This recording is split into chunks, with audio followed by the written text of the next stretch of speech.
Yeah, Mike Scott Chicago. Only way to keep calm in troubled world is have a serene mind, powerful penitentiary.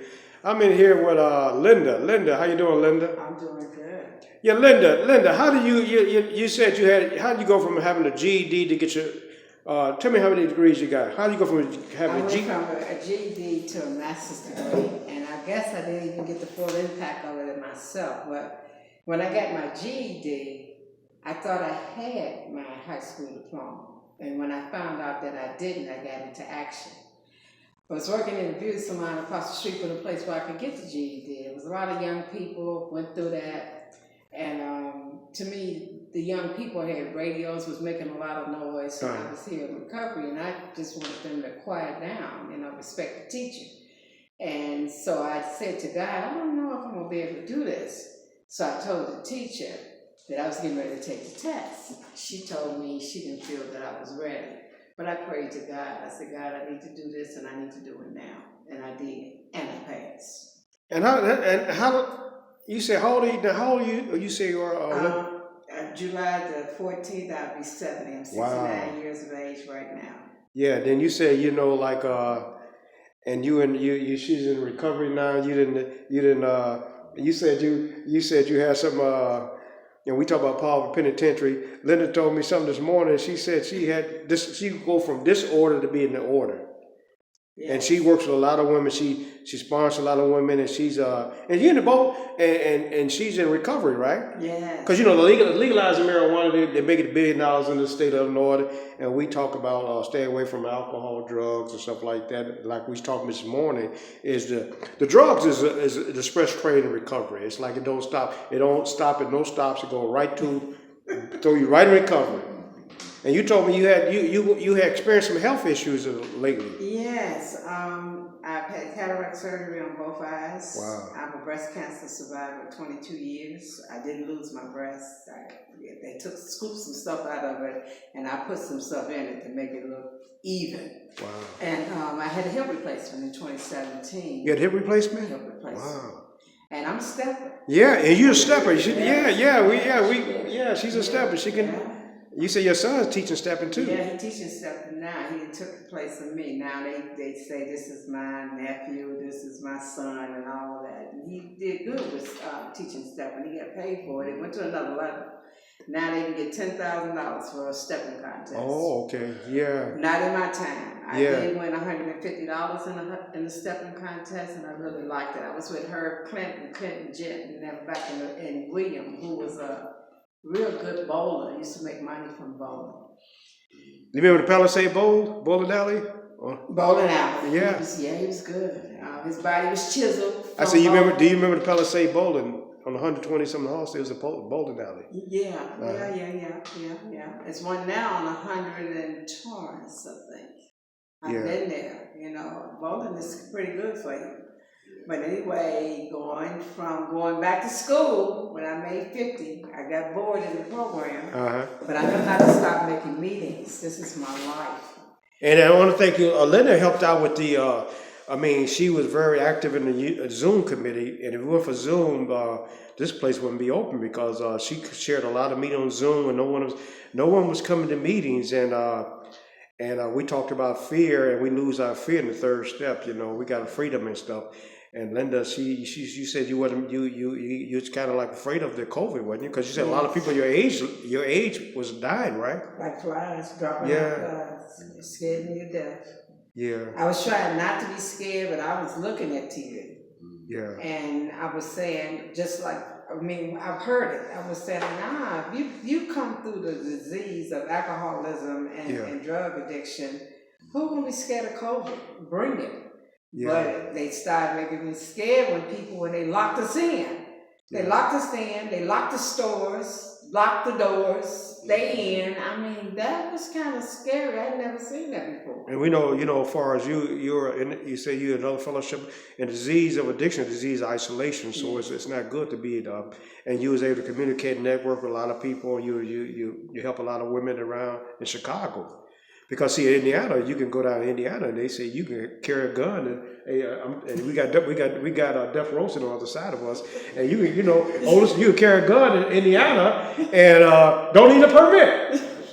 So the madness and they're building a casino in Chicago now. They're fighting over that right now by McCormick Place. And I thank God I don't gamble. I don't know what the horse named the racetrack. And I was telling Linda about how in the casinos now they don't have no windows in there because they don't want you to know if it's day or night.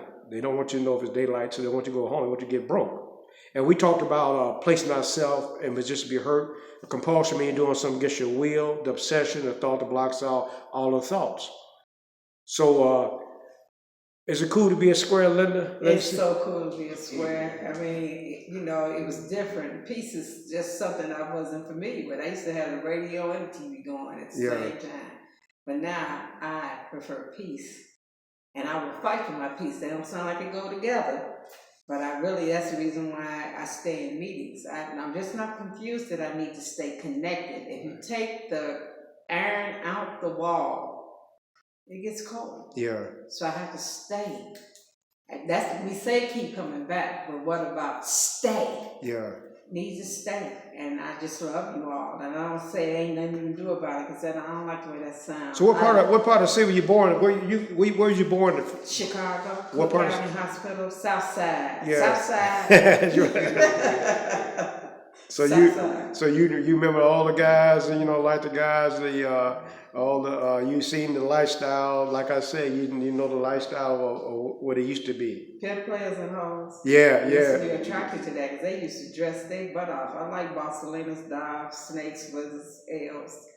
I like the gospel pants style. Now they look like men got on leggings. And you said, and Linda, what did you say, Linda? You said you told somebody about, they told you alcohol was a drug. What did you say?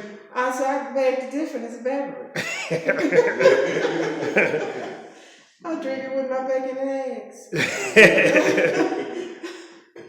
Yeah, so we down here, Linda down here, she's down. And Linda, she has a intense hunter sponsee. They break down a big book and they come alive. She breaking down a big book because nowadays they change words. So a lot of stuff I had to memorize because they don't want you, some books don't want you to read. But see, the literature is teaching you how to live without active addiction. Yes. We don't drink, we don't use drugs. It's cool to be a square. Right. Don't react. Right. Don't live in fear. Yeah. Go outside. Linda's down here now. She's down here and helping. She's talking. She's communicating with people when these women come in there and they're on Instagram smoking weed. I saw a lady yesterday that she reacted because they wanted her to use the bathroom. And I said, I said, I'll pay for what she wanted to let me use the bathroom. She don't need no money. I got this a Hummer outside. Yeah. But it's like I said, we take a food, put in a match, it's still a food. So I think it has to change, right? Yes. So action. I'm glad, like I said, Linda's a stepper. I've been riding my bicycle 7 days a week. This is 11 months on that bicycle. I had to take action. So you got to take action to be above ground. Also, cigarettes kills 8 million people worldwide. There's a lot of people die from cigarettes. Yeah.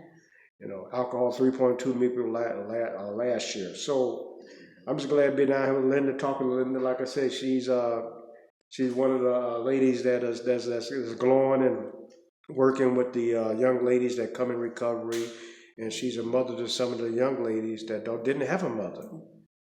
Because sometimes the streets became their mother. See, the compulsion means you're gonna do something against your will. The man gonna sell his blood, the woman gonna sell the body, for another one. So you're part of both fellowships, right? Right. And what you said? People said something about you being in both fellowships. I used to argue with 3 individuals about. They said I was going to be confused because I'm trying to keep up with both, and they were saying that the other fellowship is chaotic. But I needed the chaos when I first came. I needed to see that. It made me feel like I belonged. But my sponsor was a product, and my grand sponsor was Anita. Well, I'm gonna say her name. Yeah. But anyway, she had a whole lot of time, and I respect my elders. I always have. So I definitely respected my grand sponsor, even though I had my sponsor, but I seen my sponsor respecting her sponsor. And my sponsor was there for me, no matter what. Day, noon, night. I could call her, she answered. When I went to her house to make a beginning on these spiritual principles, she didn't turn on the radio, she didn't answer no phone, she didn't do none of that. She gave me her undivided attention. Yeah, so My Scott Chicago, we down here. Spring is coming. live outdoors, because a lot of people are not, coming in the meetings, period, because the fear has destroyed a lot of the fellowship we once had. You know what I'm saying? People are like living in fear. Like I said earlier, Queen Elizabeth was scared of flowers. Napoleon was scared of cats. Sigmund Freud was scared of talking to people. So we down here, and and Linda says she's in it no matter what club. So the literature, the basic text, is no matter what unfolds in the world, we strive for unity. So this is about unity, helping the other. Like I said, with the legalizing of marijuana, they putting fentanyl in there. People have died, 100,000 people died of fentanyl. Chicago is a sanctuary state. I mean, so there's a lot of drugs on the west side, heroin. People are not in broad daylight. You get on a train, so it's like the Twilight Zone. So we got to stay vigilant and help these people. So yeah, my Scott, Otis, you want to ask Linda a question? I know she's going to help you on your meetings. You want to ask Linda a question while we got her, when she's talking to you? Yeah, what's going on, Michael Scott? Here we is, pause before penitentiary. I just want to add that meeting Linda and talking to Linda, she is one of the mentors around the rooms, and I congratulate her on her strength, and that's what it's about, getting out of self and helping others, because, you never think, well, the stuff that you've been through in your background, people have been through way worse stuff than I have, so I'm just grateful today to have the opportunity to meet her, because she told me she was going to be 70. I thought she was going to be 52. You know what I'm saying? Yes, because a young man was trying to hit on her when I came on right here today. She got a lot of spunk. She got a lot of knowledge. Yeah. And I thank God for a sister like that. Thank you. Otis and out. Okay, Mascot Chicago.